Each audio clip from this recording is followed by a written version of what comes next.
Hello, good morning, good afternoon, good evening. A very warm welcome to MeetMenaca to celebrate you. Today, we are on the episode 94, How to Thrive with Multiple Intelligence with Dr. Rita Sonawat. Dr. Rita Sonawat is a former dean and professor and head of Department of Human Development at SNDT Women's University, Mumbai. Before we go into Dr. Rita further, what is the talk show about? MeetMenaca features experts sharing wisdom and real people sharing real stories. It's a vibrant 90-minute multicultural online talk show to celebrate each and every one of you. How to join this event? It is a free event. You can join by clicking on the registration link we generally share on all social medias. If you don't have it, please send us a message on Dr. Menaca Pothalingam on the Facebook or on the LinkedIn, or even just drop us an email at meet@menaca.com, and we will get back to you with the link. The aim is to make a positive impact with experts coming and sharing their wisdom and real people coming and talking about their extraordinary life changes. Thank you so much for each and every one of you who have supported 94 weeks and almost 2 years for us to grow and make this impact.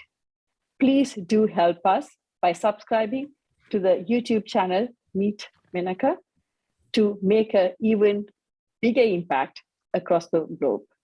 So thank you so much from all the team members at MeetMenaca. Coming back to the speaker, Dr. Sonawat is a director, Ampersand Group. She was former dean, professor, and head of department of Human Development at SNDT Women's University, Mumbai. She is IVLP Scholar from Ministry of Education, United States, and recipients of Indo-Shastri Canadian Fellowship to do research in Concordia University, Montreal, Canada. She trained teachers from Indonesia, Kenya, and Azerbaijan, and presented papers in national and international conferences. She is a prolific writer, written more than 25 books. We have been also co-speakers almost a year back in India at a university. So it is a real privilege and pleasure to invite Dr. Rita for the show. A very warm welcome to you, Rita. Thank you so much. Thanks a lot for your kind introduction. Thank you, Rita. So without further ado, let's see what multiple intelligence can do in our lives and how it can impact us. That is the whole purpose of this show. Intelligence has many hats, and I am a big fan of emotional intelligence because I trained with Daniel Goleman of emotional intelligence. Dr. Rita is a psychologist, and as we have heard, she wears many hats and a prolific writer. I'm really interested to listen and learn from Dr. Rita, like all of you. Firstly, can we know what is the difference between intelligence and multiple intelligences, Rita? Oh, it's a great start, I can say.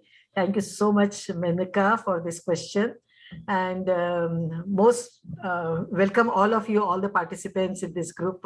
And the question which she has asked is, till long time we were like measuring the intelligence, believing in intelligence, and talking about intelligent people, and whatever psychological tests we have, which are measuring intelligence. So those tests are either measuring the logical intelligence, or they were measuring linguistic intelligence, or analytical. So most of the time the cognitive measurement was there, or linguistic measurement was there. And on the basis of that, it is decided the person is intelligent or not. And accordingly, person is labeled also, like he's an average, he's a above average, he's a below average, he's an idiot, he's a moron. So all these labels are given to people on the basis of these intelligence tests. But there's a professor, Howard Gardner. So he has got a project called Project Zero. And when he was working on his project, because he's also a cognitive psychologist, and he was working in the Department of Education. He is a chair of the Department of Education, and he got really a massive project, I can say.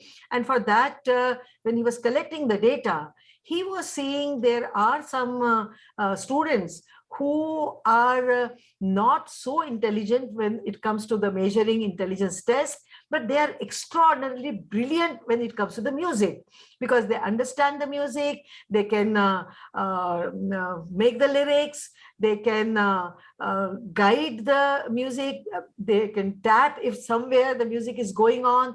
So that kind of quality he has seen. But when the intelligence test was given to them, they were coming as an average intelligent. So this is a question which has come in his mind. What about these people? Those who are extraordinarily, like in India, we have a Lata Mangeshkar. So when it comes to the music and singing and the voice and lyrics and all these things, she was extraordinarily brilliant, genius, I can say. But if you measure her intelligence, it will come as an average or whatever is her intelligence. So, but not come as a genius. So that's the reason he has come. Intelligence is not one, but there are 9 different types of intelligences. And then he has proved scientifically by biological sciences, logical analysis, even developmental psychology, like that, those kind of questions he has asked and found out from developmental psychology and through the psychometric test also. So he has proved very strongly that intelligence is not one, but there are 8 different type of intelligences. And at the end, he has added the 9th one also. So that was very wonderful thing which has happened. It's a win-win situation, the teacher as well as the student, because now student is not labeled. He has seen what exactly he has. I will not say potential, I will not say strength, but I'm saying what Howard Gardner has said is intelligence. So he has written a big fat book. I have a book with me, Frames of Mind, and in that he has talked about intelligence. So that is something wonderful which has happened in the country. And he has visited India. In fact, Howard Gardner, I met him in Mumbai when he came in Mumbai, and I have gifted my book which I have written. This is again a book which I've written 3 books on multiple intelligences. So 2 books I could gift him, and it was nice to listen from him. So that was very intelligent. Good thing has happened in the field of education, I can say. Thank you so much. I couldn't agree more, because very often we have all witnessed someone has been labeled, as you say, who are above average or outstandingly average, whatever you call it, outstanding student, and they don't sometimes go into the future and do well. As this meantime, people who have been labeled as below average, and I wouldn't go into other names, but they have really done very well in their own fields in different aspects. So I couldn't agree with you more in that intelligence should be measured or assessed in different ways and not just one assessment fits all. So thank you so much for enlightening us on that. So you have touched upon it already a bit, but can you elaborate? What are the various intelligences you have and why? Why is it important for all of us to know? See, when we talk about various intelligences, so I'll just start with the musical, because I have started with a musical intelligence. So the person, like for example, A.R. Rahman. So A.R. Rahman, when he gives music, if you see him isolated anywhere in a crowd and interact with him, you will be knowing that he's an extraordinary person. No, we will not.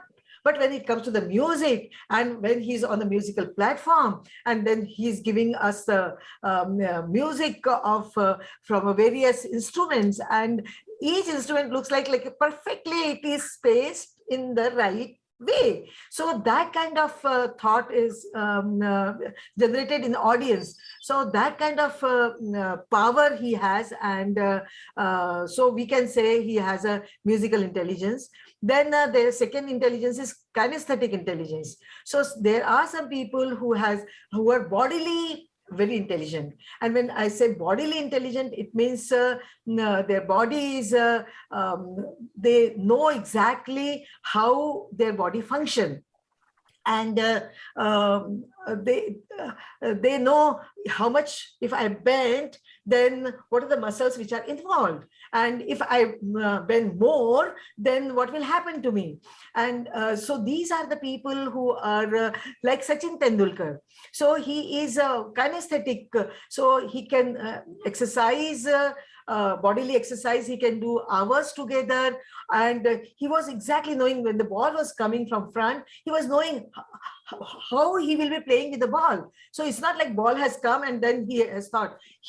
And he was exactly doing the bending and hitting in the right direction. So those things, and why you can say there are many cricketers, they do like this. But you see, in a young age, he has understood much more than his age mates. So that shows that he was intelligent, and it's a kinesthetic intelligence. So there are some of us who are having kinesthetic intelligence. I can say even me, I have a kinesthetic intelligence. It is so difficult for me to sit in one place for a long time. And similar thing happened with the students also. Sitting in one place for a long time is so difficult for them. So in between they take a break, sometimes washroom break, sometimes give notebook to other person, sometimes give a chalk to the, means some reasons are there to get a break. And even when they are studying, they like to study by walking. Like they take a book in their hand and then say, noun is a name of any person, place or thing. Pronoun is a word. So like this, they walk and then they study, and it is good for them. But there are some another intelligence like intrapersonal intelligence. So those who have an intrapersonal intelligence, for them to sit in one place, close the room, they need their own space, and hours together they can be in one place. So they don't need any kind of break. They don't need anybody. They can work in a lab so many hours, and they will not even realize I'm in the lab working with the instrument for so many hours. So that kind of thing is not even in their mind. So these are the people who have an intrapersonal intelligence. They are very good with the like reading books or watching television hours together. They can watch movie, where those who are kinesthetic, they will take 10 breaks while watching the movie. So these are the different intelligences are there. One more intelligence I'll say, and then I'll stop, because otherwise all 8 intelligence, if I say, then this Menaca will say you talk a lot. But no, that's okay. Please go on, because I think it's really interesting and it's important for people to understand, and you are the expert. So please go on. Okay, so next is a interpersonal intelligence. So those who have interpersonal intelligence, they are people oriented. So they like to be with people. They don't like to work in a lab for hours together. If they get a job, something like scientist, and they have to go in the lab, from the lab also they will go to the canteen, then come to the lab, go to the, because for them it's, but those who are intrapersonal, they are working in the lab, they will not like to have any break. Because they're not people's person, so they can work hours together in the lab. But interpersonal people, they like to be with the people, those who are they are more interactive. If they go to the party, they will talk to everybody, and everybody will think she's close to me. So they don't have one best friend, but they have many best friends, and they will be equally good with all of them. So that's very interesting with interpersonal people. And I always give the example of when I talk about interpersonal political leaders. So all these political leaders, when they talk to us, they know us so well, and they understand our feelings, they understand what we need. So, but when they talk to another community, they are the same. So these people, they have a very good interpersonal relationship also. Next intelligence, which Howard Gardner talked about, is a mathematical intelligence. So those who have a mathematical intelligence, they're very logical people. So they have a logical mind, and anything which is other than the logic, it's very difficult for them to understand. All these stories, romantic stories, where the explanations are going on and on and on, for them, conclude. What is the conclusion? Tell the conclusion. So they are so disturbed, and they wait for that, and they cut short in between, and they say, cut to the chase. So that kind of people they are. So they have a logical mind, but they are very good with the logics. And I have seen some in my research when I was doing the interview with IITians. So I said, what you have done to come to the IIT? So some of the boys, they said, I used to work, I used to solve mathematics like 11 hours and 12 hours. I said, you didn't get bored in between? So I said, no, I didn't even realize. My mother used to scold me, go and sleep. I never used to realize that so many hours have passed. So that kind of logical mind they have, but with that they're perfectionist also. So because logical mind, so on their table, if somebody keep the pen something like this, so they will be passing there and they will correct it and put it in the right way. So it disturbs them, and they don't, it does unconsciously. It's not like they are doing everything consciously. That's also because they have intelligence. So back of the mind, it is there. So unconsciously they are doing like this. So so mathematical intelligence are the people, for them numbers are like so easy to like understand, and better than even the machine when they calculate. Before that they calculate and they give the number. I have seen sometimes, especially in Mumbai, when I go to the mall, they before the person is adding, he said, okay, I have to give 1,200 rupees. So, and then she said, so this kind of calculation they do very fast. And even when the text is there, in the text also they analyze the text. So that kind of I always give the example of Abdul Kalam. So because he is the one who has said you need to have a dream, and dream is such a psychological phenomenon. And he said, but you need to follow your dream. So following your dream with the system and the processes is Abdul Kalam. So that kind of thought he has given. And next is the linguistic intelligence. So those who are very good with the languages.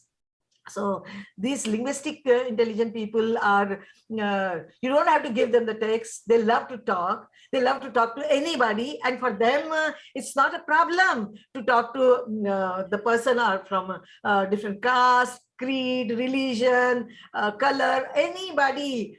So for they're very uncomfortable when they travel in the plane and the other person is very snob and not even responding. So they try once. Then after some time they try twice, because they think that person will talk. So and it's so difficult for them to understand the other person is introvert and he's very good with the space and not ready to talk. So they say, how can it be possible? So it's their mind is not accepting these kind of people. So and when they are interpersonal, so for them, any community they go, they very easily mingle with them. So that kind of people they are. So like this, he has talked about 8 intelligence. And 9th intelligence, which is very interesting intelligence, which he has talked about, is existential intelligence.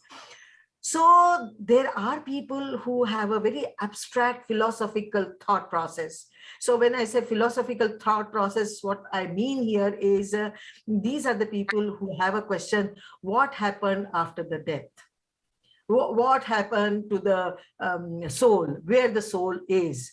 So these kind of, why ghosts are always shown white in color? So that kind of questions, very, very abstract and philosophical questions they have in mind. And there I always give the example of Buddha, because Buddha was staying in a palace with all comfort, people around them. And because of the parents not understanding Buddha, not understanding his needs, not understanding his personality, they made him married, and he has a child also. But nothing has pleased him, because he has a question, what is truth? He wanted to know what is truth. And for that, what is enlightenment? And for that, ultimately, he has to leave the palace, because his his intelligence is so high that he was not comfortable where he was, and he wanted to strive for whatever the issues are there in his mind, and those thoughts which was in his mind, he wanted to have an answer for all those things. So that kind of intelligence he has talked about, and it is helping all the teachers. In fact, in a school system, we are talking a lot about intelligences. So the teachers will be identifying the students' intelligence and teaching not in one way, but 3 to 4 ways in the classroom. So at least 3 to 4 type of intelligent people can be addressed. So that is what is the idea of teaching. That is. Thank you so much. And I'm going to, I have so many questions in my mind as you were talking. But firstly, I just wanted to ask, can people have a combination of them or multiple? Because, I can identify myself and some others who I really know well, including my parents, my daughter, my friends. They have one or more of them together. I just wanted to clarify it before we go in depth with other ones. Yes, that's possible that you can have 2 to 3 intelligences, and mostly people, they have 2 to 3 intelligences, and it's a very interesting combination which is there, which we can make like some people are analytical, so they have a mathematical, intrapersonal, so like this becomes a combination. So like those people who are doing marketing work, so interpersonal and linguistic intelligence, if combination is there, then they can be very good in marketing. So people, they have 2 to 3 intelligence. Even when I see myself after doing this research also, I could gauge myself like, but I can say one is dominant and others are close to that, but not very intelligent, but close to that. But one is definitely dominant. So that we have to identify. And the best part here, Menaca, is you can improve your intelligence. So if you have one dominant and second and third is not so, you can improve it. So that scope is also there. Thank you so much, because it's important for all of us to know, isn't it? Any intelligence is knowing about ourselves is the first thing. I always talk about like how I identified me as a total extrovert for a long, long time. Now I call myself an ambivert, whereas I do need that time off to myself to replenish myself. And as you listen to you, this is a different way to look at is I am perhaps a bit logical, mathematical for sure. And I also have the linguistic one, and I also interpersonal. It is important for people to understand what they are and where they want to be. And then, of course, like you said, rightly said, isn't it? It's and work towards them. I think the biggest gift is that you can do it. Yes. Isn't it? Like I said, it is possible to do it. Yes. I think listening to you, it is important for all of us. We are social beings. With what intelligence, whatever we have got, we want to get along very well with people. What makes it easier and what makes it difficult to do that for certain people? That's a good question. In fact, relations are not in our hand, but friends are always in our hands. So it's always good if you are an interpersonal person. If you are friendly with an interpersonal person, then you match very well, because both of you like to go for the shopping, for the parties, and go to meet people, invite people, and be with the people. So you like it doing it. So, and the others also not saying all the time, no, I don't have time, and I will come after 1 hour, or there's always excuses. So that kind of thing is not there. So it lasts for longer time. But I always feel between the couple, it's very interesting. Like if both of them, they are interpersonal, then the family, to run a family, you will not have time to run a family. So it's always good if one person is introvert and one person is extrovert. So we say interpersonal and intrapersonal. So it's a very good match to live long longer, having married life longer. But in a married life, for happiness, it's very difficult, because you want to go and say, oh, if you want, you can go, but leave me alone. So I need my space. So that is my time. So you can go, you can party, you can, but you want sometimes to go with your partner also. So there sometimes it is a little difficult, but as I said, you can work on it, you can improve on it, so that possibility is there.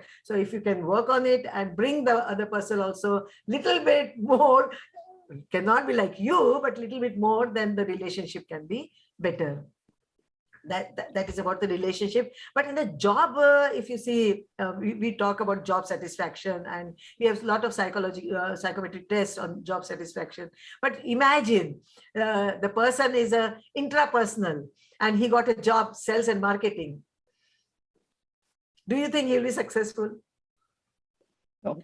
It's so hard for him to talk about it. He will be so realistic about the product. He will be so reflective about the product. So he will say, but these things are not there in this product. These things are there. So when you say these things are not there, then the person immediately think, should I buy or not? Because earlier the thought was not there. When the person, the one who is interpersonal, will say that this is the best product in the market and you will have to buy it. It's you cannot have better than this product. And he can say so many things about that product, but intrapersonal person will be more reflective, more realistic, more with a few words he's explaining about that. He's doing his job very well, better than the interpersonal. But for marketing, do we really need such people? So that is the question. So they don't get job satisfaction. They cannot crack so many deadlines, or I can say whatever the target is given to them. It's very difficult for them to achieve the target, and then they don't get job satisfaction. So that is what happens many times because of your intelligence. Thank you so much. You have established this definite connection between intelligence and professional achievement in a way. So how should someone choose their profession in that case, according to their intelligence? Do you think this is something people have to pay attention to as parents, teachers, and carers? How people can actually establish and identify what is their dominant intelligent type, or if not, at least how they can work towards the intelligence, what is needed for that particular profession? I think this is a very, very good question. And here we, as in education, in parenting, in job market, we are really failing, I can say, because there is one intelligence called spatial intelligence. So these are the people who have a very good idea about the spaces. So you give them the land, and you can say what kind of house you want, and they can visualize the whole thing so well that they can describe you, and on the map they can show you what kind of house they will be making. But you may not be understanding because you don't have that spatial intelligence. But this person is having spatial intelligence, so they can be a very good, I can say, architect later on. So they understand the space, they understand the meaning of the space and the curve of the space and the design of the space. Everything is so crystal clear in their mind. So they exactly give you the idea that how the building is going to look. But you don't get that idea. You have your own idea, and from your idea you see the building, and sometimes you don't get it because he has told you, he has explained you, but you didn't understand. And then when you get the building, then you crib about it. But it is said that those who have a spatial intelligence and later on they become an architect, they become a very good architect because their understanding about the spaces is so good.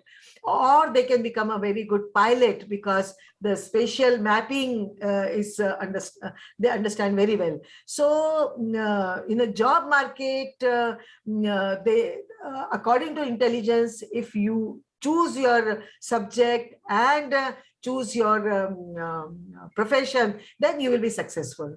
So imagine the one who doesn't like to talk, the person is intrapersonal and become a lecturer or professor in the university, how we will be? Can we please students? So whatever we do, best of the slides if we make, but still we cannot be at par with the one who can go away with her little knowledge, but very interesting way putting the knowledge and reaching out to all the students. That person considered as a good teacher.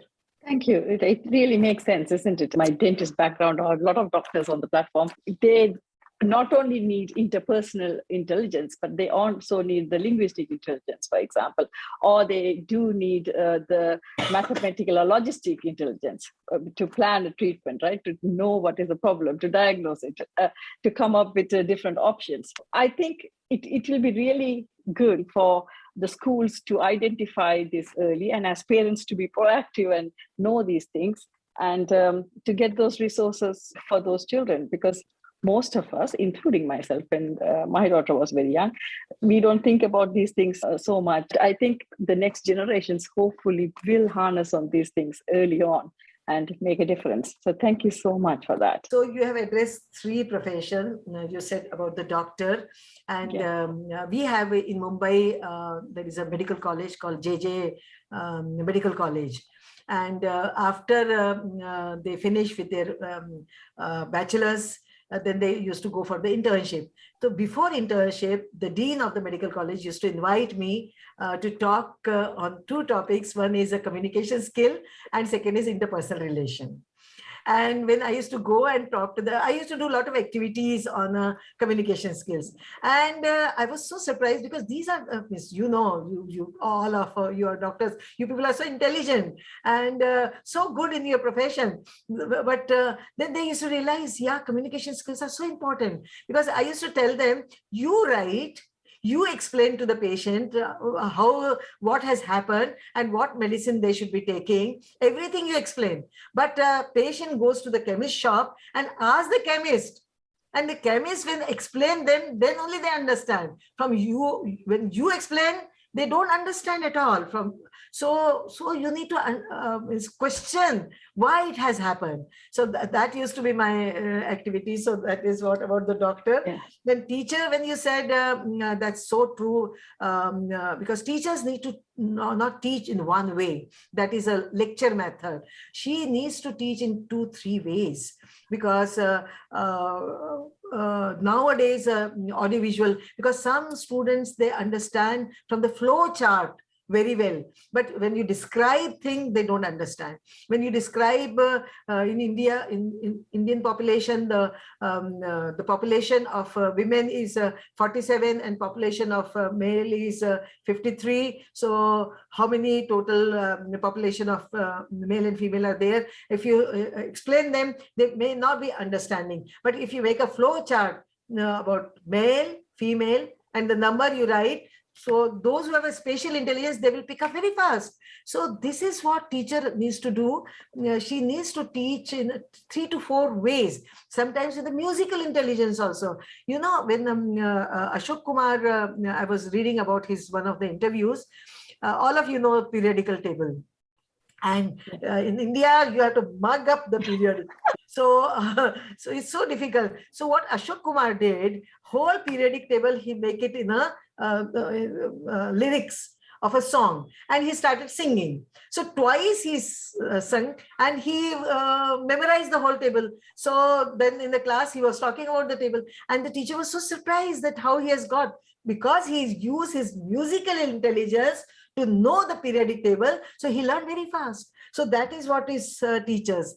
And the parents, that is the most difficult task, Menaca, because when even we do the psychometric test, and it comes on the psychometric test that the child has an intelligence of spatial or art, craft, music, and put them in those subjects, and majority of the time parents, they don't agree to that, because they want their children to be doctors and engineers, or maybe pharmacists, or they want to make them something very specialized. So it is no parents, they say, I want my daughter to do sociology, history, political science. Though they go accidentally on those field, but parents' wish is not there. So that is what about the parents. Thank you so much for that. And I think when I was doing the postgraduate certificate in education, it was a total eye opener. I was training the dentist, and it was part of the training thing. You have to go and do a certificate in education. That was the first time I even realized that, kinesthetic learning, auditory learning, visual learning, and it's not didactic that you just sit there, because that's how we learned. Particularly if we came from Asia, somebody came and taught us however they wanted to, and it was up to us to then learn however we could, in our capacity. And thank you so much for bringing that up and telling, and hopefully even because a lot at the primary school stage or early stages, we do teach children at home, most of the parents, I guess. At that time, even then, perhaps that will give you opportunity to find out how that particular child learns, or what is the best way or modality to teach that particular child, isn't it? So that will really help, because I have realized, for me, I'm very visual. And for me, I always draw diagrams. If you see my book, nobody else would want to read that book, because I always make notes all around my book. For me, it's that was my mom. And I think my mother is on the show today. She taught me to make mnemonics, the first letter. All my from my cranial nerves to all my dentistry, I used to always make a sentences. And because maybe now listening to you, maybe that comes from the linguistic intelligence or the logistic intelligence, because I can put a diagram together in a logistic way, and then I will understand. And even with the skull, I used to sit and teach all my colleagues and peers at the college how to do it. But I think it is the knowledge, isn't it? First, to understand how you learn best, or how your child learns best, or how your student learns best. Only then you can help. So I'm sure everyone needs more people like you and more professionals like you to do it. Thank you, Rita. Now we know what we should do. But for example, we have landed in a job, but we can't thrive, or if intelligence and our job don't match, then what is the impact and what can we do about it? See what happened, when you don't get a job satisfaction. So it has an impact on you, it has an impact on your family, and impact on the job wherever you are working. So all the three are affected. So what nowadays what we say is, because getting job is also not very easy. So whatever job you have, that job you keep, but with that you need to follow your hobby, you need to follow your heart, because sometime you need to give to yourself. So if you have a musical intelligence and you are working in a lab, so after doing your lab work, you come and learn music maybe for 1 hour, or music grammar you learn, because you are working in a lab. So you have a logical intelligence, you are a scientist by profession. So after coming back, if 1 hour you give for the music, and that to music grammar, because you will not like to go for a light music, you like to go for the classical music. So that kind of time, if you can give to yourself, then this 1 hour, 1.5 hours will please you to go tomorrow to work. So wherever is your heart, those who are having kinesthetic intelligence, and they are the one who are working maybe as a pilot. So after, because they are using their spatial intelligence, and they come back, and after that maybe 1 hour, if they go to the gym and do the exercise, or play table tennis, or play badminton, so their kinesthetic needs will be fulfilled. And with that, next time whenever the flight is there, they are ready to sit on a pilot seat. And so what I'm trying to say is, wherever is your heart, give some time to yourself.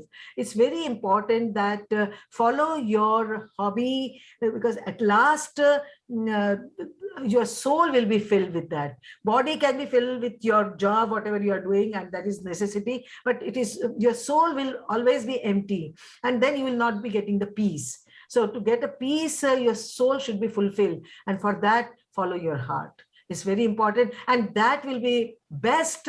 You will be doing best because that is where you're intelligent. So in a small, less time, you can do wonders. So that to do that wonders, you need to follow those intelligences. That will be better. Thank you so much. Who would have thought a dentist will be hosting a talk show? So there you go. That's a good example. Very good example. I think it is particularly where we both come from South Asia. I think these topics don't get talked about as much. Thankfully, people are talking more and more about these things, are getting to know about these things. And I think that is one of the mission of this talk, is to make people understand these things are important and fit the profession to the person, not fit the person to the profession, isn't it? That's what it is about. You have already given us some examples of celebrities like A.R. Rahman, Sachin Tendulkar. Can you give us some more examples of celebrities and its relation to intelligence, and how you can say they have that kind of emotion because of that intelligence and profession? Because it's much more easier. Everyone understands more when these celebrities are very well-known personalities.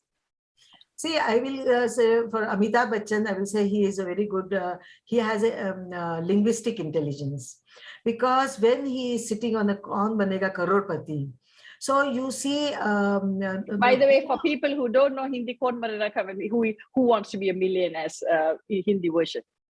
And this show is very popular in India right now, because Amitabh Bachchan is hosting this show. So I can see two intelligence in his show. One is linguistic and second is interpersonal, because he made the other person so comfortable, and other person is coming from different professions. The person is coming from the professional careers, a person is coming from a very middle profession, and sometimes the person is coming from a disability also. So with that also, to keep that patience and keep that relationship, and everybody think like I'm close to Amitabh Bachchan. So that kind of bond he's developed. And when we see the show at home, that time also we have this thing in our mind that Amitabh Bachchan is so beautifully relating with this person. So he's not that the Amitabh Bachchan who is on the screen and superstar, but here he's connecting with the common people. So that kind of personality he has. And linguistic, the language, when he speak Hindi, he doesn't add any English word. When he speak in English, he doesn't add any Hindi word. So both proficiency in language he is having, and he's using also good language. So it's not like Mumbaiya language, chalta hai language, but a good language he's using. So that shows he has a linguistic intelligence also. So that is the example of Amitabh Bachchan. Then second example I would like to give about this. I think, to be honest, the same goes for Barack Obama, Michelle Obama, Oprah Winfrey. They all, you can just see that coming through. They do make every person feel special and important. So, and the second example which I will like to give here is Apj Abdul Kalam. Because Abdul Kalam was a person who has logical intelligence, because he was a scientist, and he has given this ISRO is definitely whatever he's doing, the whole success story of ISRO can go to like Abdul Kalam's kitty, because he is the one who was leading the ISRO for a couple of years.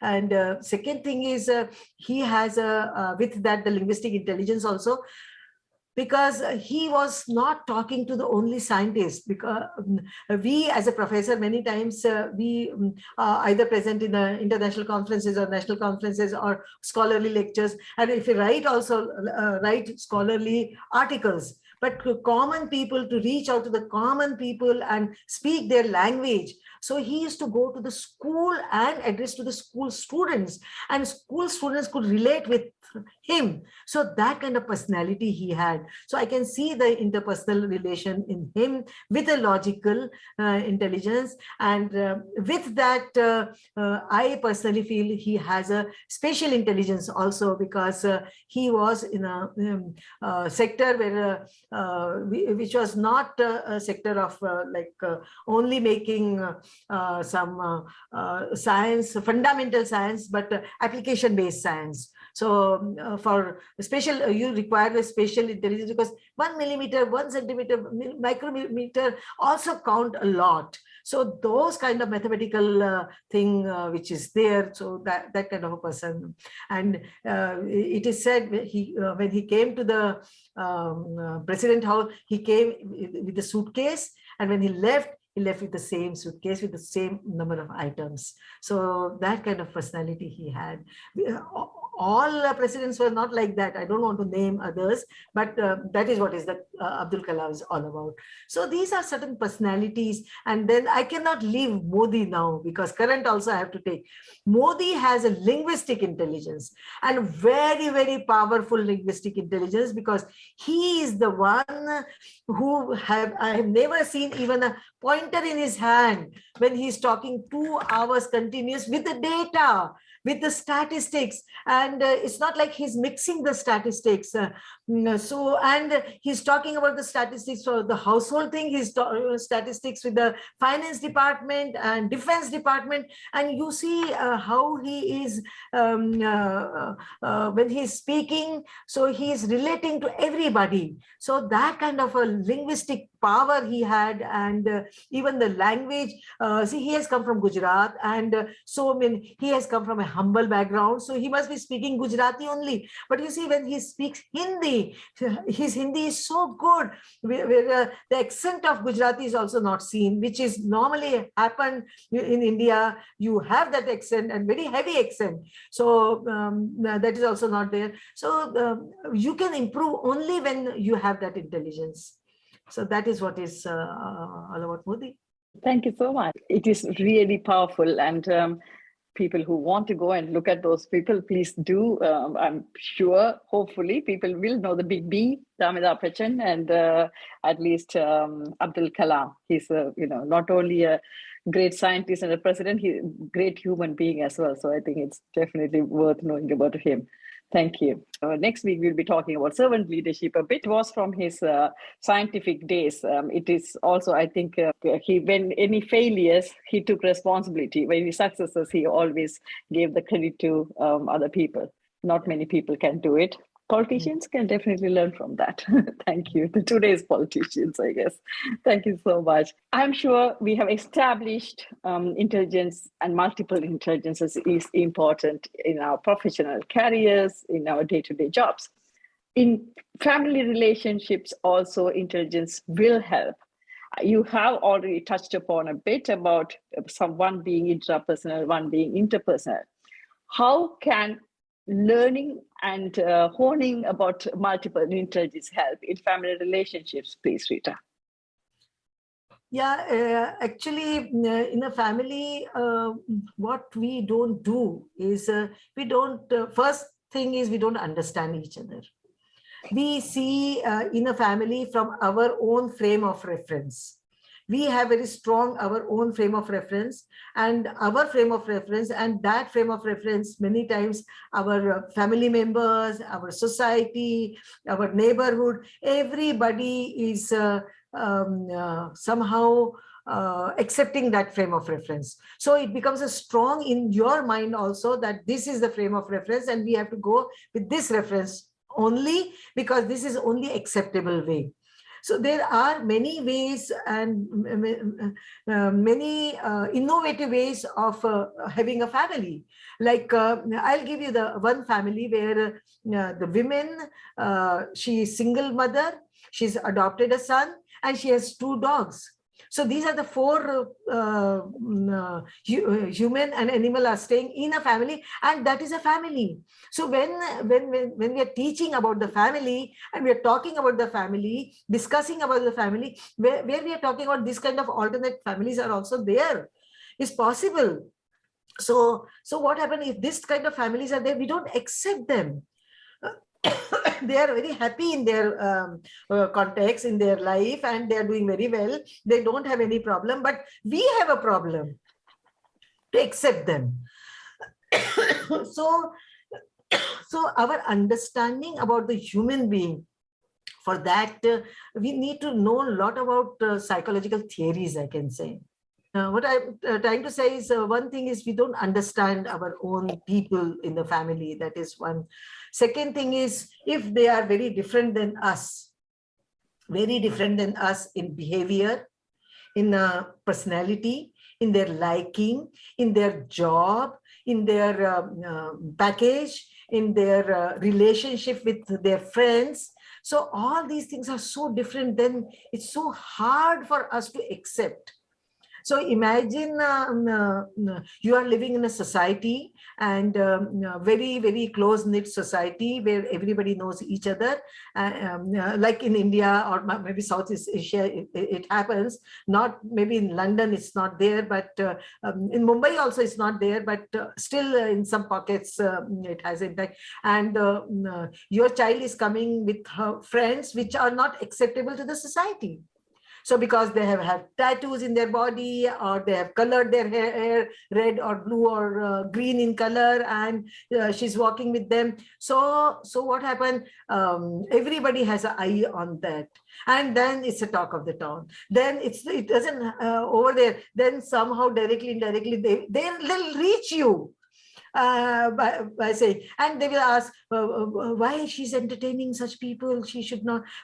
So you get so much disturbing messages that you try to understand your own child, but you are unable to understand your own child because you yourself are confused with so many different suggestions. And society's understanding about and human being is so complex. So I cannot say even a single theory. If you read this theory, you will be doing great job with your child. I don't have that prescription of the theory also. Closely, I can say, if you can read Erikson's theory, because he has given a psychosocial theory. So Erik Erikson, he has given 8 stages of life. So whole lifespan from birth till death, he has divided it into the 8 areas. And this theory, I personally feel, is very, very powerful theory. Someday, maybe when you have, I don't know, Menaca will stop at the 100 session, because 94 is a very big number. And her patience and tolerance, how long it will go. But this is also very, very powerful theory to understand the human being. So that understanding in the family about the children is not there.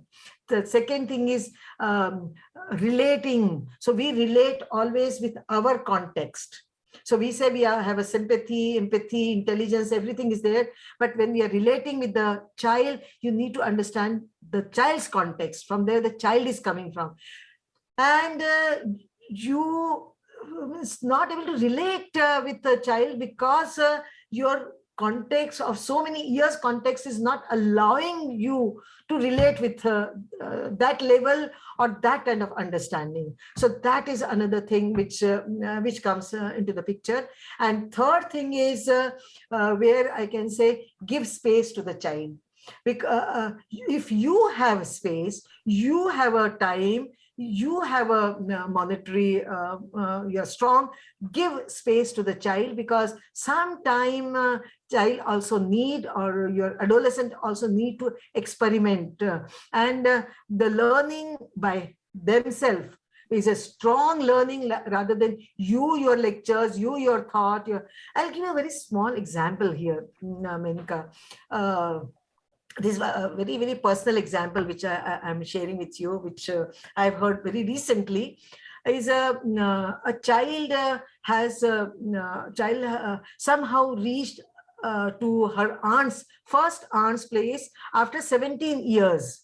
of a long time where she has not relate with them, not talk to them on the phone, but she was listening to mother about the sister. My sister is like this, her family is like this, they are doing like this. So she has all this data from mother about her sister, but she has never related with her, never called, never interacted. And suddenly she reaches to their house after 17 years. So you can understand both of them, they are on a different platform. And in that close relation, but different platform, how it will work? So that these are the issues. And human personality is, behavior is very, very complex. So whatever coaching, counseling, psychiatric help we are giving, sometimes it doesn't really work. Thank you so much, Rita. It's so important, isn't it? As they say, we all view the world and view people with our own tinted glasses and through our own perceptions, isn't it? So that is the issue. And what we think is right or moral is not always right, or might be not right for that other person. I think it's so important to understand it. So thank you so much for that. I think it is one of the most valuable lessons we all have to take away today. For example, if someone keeps a kitchen garden and enjoys working in it daily. So for example, just to wrap it up so people go away understanding it, multiple intelligence much better, what kind of intelligence that person will have and why? Menaca, you're very smart. Huh? I can definitely say, and I'm good it is recorded, and you're very intelligent also, because I've left naturalistic intelligence, and you got that naturalistic intelligence because those who have a naturalistic intelligence, they like to be with the plants, they like to be with the nature, they like to be with the environment, and hours together they can walk in the forest. And they are the one who know the names of the plants and names of the animal. They like this noise of dog barking is not displease them. It's a musical to them.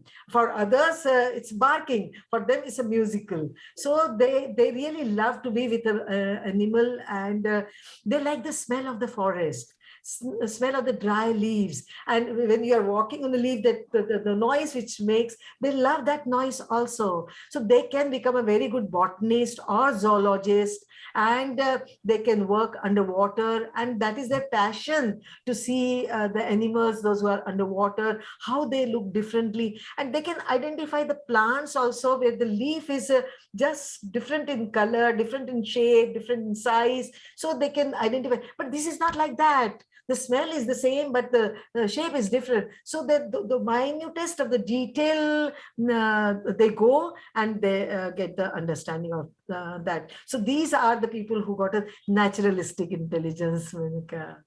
Thank you so much, Rita.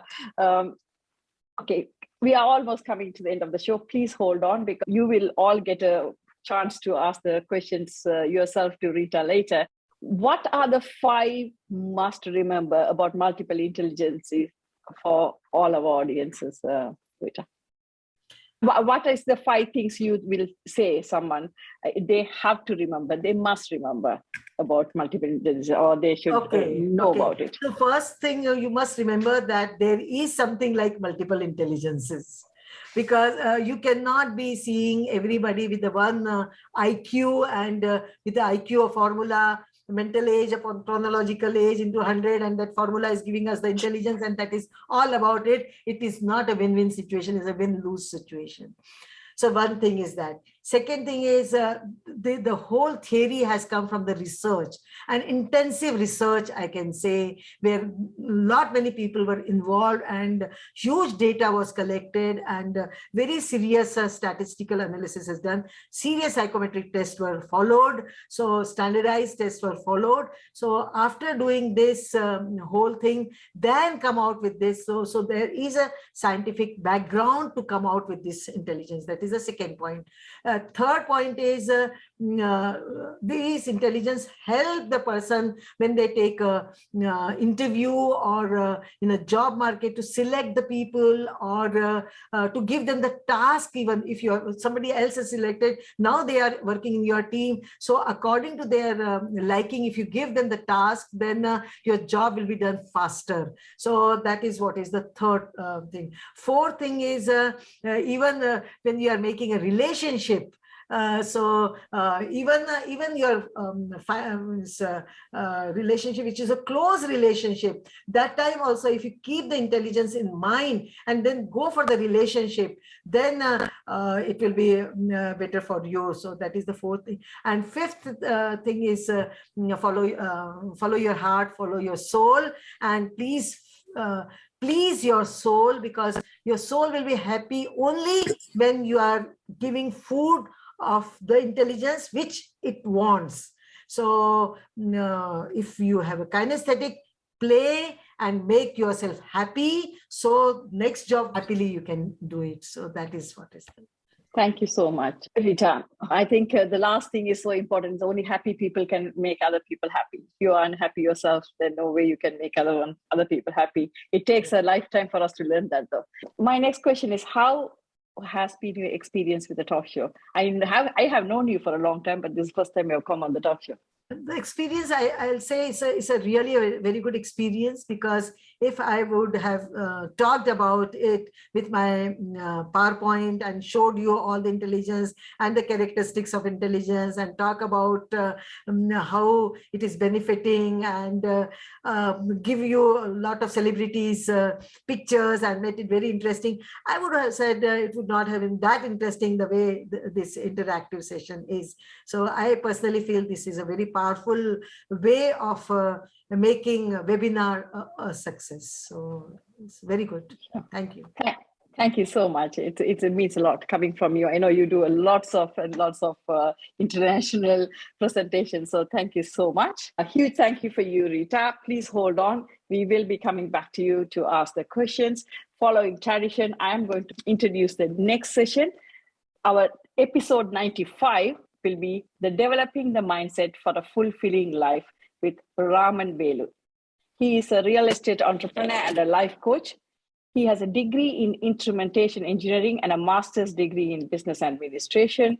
Raman Velu's experience is rich and varied, spanning across business intelligence to helping people get a lot closer to financial independence through his real estate investment consulting. He plays a vital role in the Dallas Tamil community through his nonprofit Sasha Tamil Foundation and Plano Tamil School. He promotes personal growth through volunteerism and giving. He's known for coordinating Thirukural competitions for children across the USA, awaiting $1 per Kural recited. He values contribution as the best way to live and gratitude as one of the best emotions to practice, which, if combined with a servant leadership attitude, will help lead fulfilling life. His belief is we need to strengthen ourselves first, physically, financially, and emotionally, so we have enough to contribute to the family, community, nation, and the universe. He holds a degree in engineering, in life coaching, and in business administration. So I'm really eagerly looking forward to him coming and talking about it next session. For now, over to Kirubai Kahoot to give the vote of thanks. On behalf of MeetMenaca, celebrating you, real life, real stories. Today we heard Dr. Rita sharing about real life stories about celebrities and their multiple intelligence. A very interesting talk. And you know what? Now I'm thinking what personalities and intelligence I'm falling, even though that's different multiple intelligence. For those who are interested in going through this, there is a questionnaire I've put on the chat. Go and look it up and see, and I'm going to do it myself. For those who are on the Facebook, we would like to thank you for your support every week and coming on to Facebook Live and listening to us. And for those who are on this platform, we thank you for those who have come newly here. We invite you to come every Sunday at 2 p.m. British time to join us for the next week on Sunday. Last but not least, Dr. Rita, thank you for that excellent presentation, and we want to maybe invite you again, Menaca, to listen to this interesting talk. And even as Howard Gardner says, this quote he has, anything that is worth teaching can be presented in many different ways. These multiple ways can make use of our multiple intelligence. Thank you, everyone, and thank you once again, Dr. Rita. Thank you. Thank you. Thank you so much, Kirubai, as ever, for the fantastic vote of thanks. A huge thank you once again, Rita, Dr. Rita Sonawat, for coming and gracing our show and sharing fabulous information, which is really important in a very practical way that everyone can go home and look into it and think about it and start applying in their life. I think that's the most important thing. So thank you so much for that. As ever, a huge thank you for people who come week after week on the Zoom and help us and support us to grow. No way we could have, we are going to touch the 95th episode next week. Without your support, it couldn't have been possible. So thank you so much. Hopefully we are on our part adding some value to all of you who make that time and come on the show. For people who are listening to us on Facebook, thank you so much once again for listening to us, supporting us, and encouraging us to do better all the time. And for those who have subscribed to our YouTube channel and helped us grow on that journey, thank you so much once again. Humble request, please do support us to grow more and make that impact. Share this far and wide with other people. So thank you so much. For people who are on the Facebook, it has almost come to that time of the day to say goodbye. We will see you same time, same place. That is 2 o'clock British time and 6:30 India, Sri Lanka, Bangladesh, Pakistan time on another episode 95, Developing the Mindset for Fulfilling Life with Raman Velu. Until then, be safe, stay happy, and keep smiling.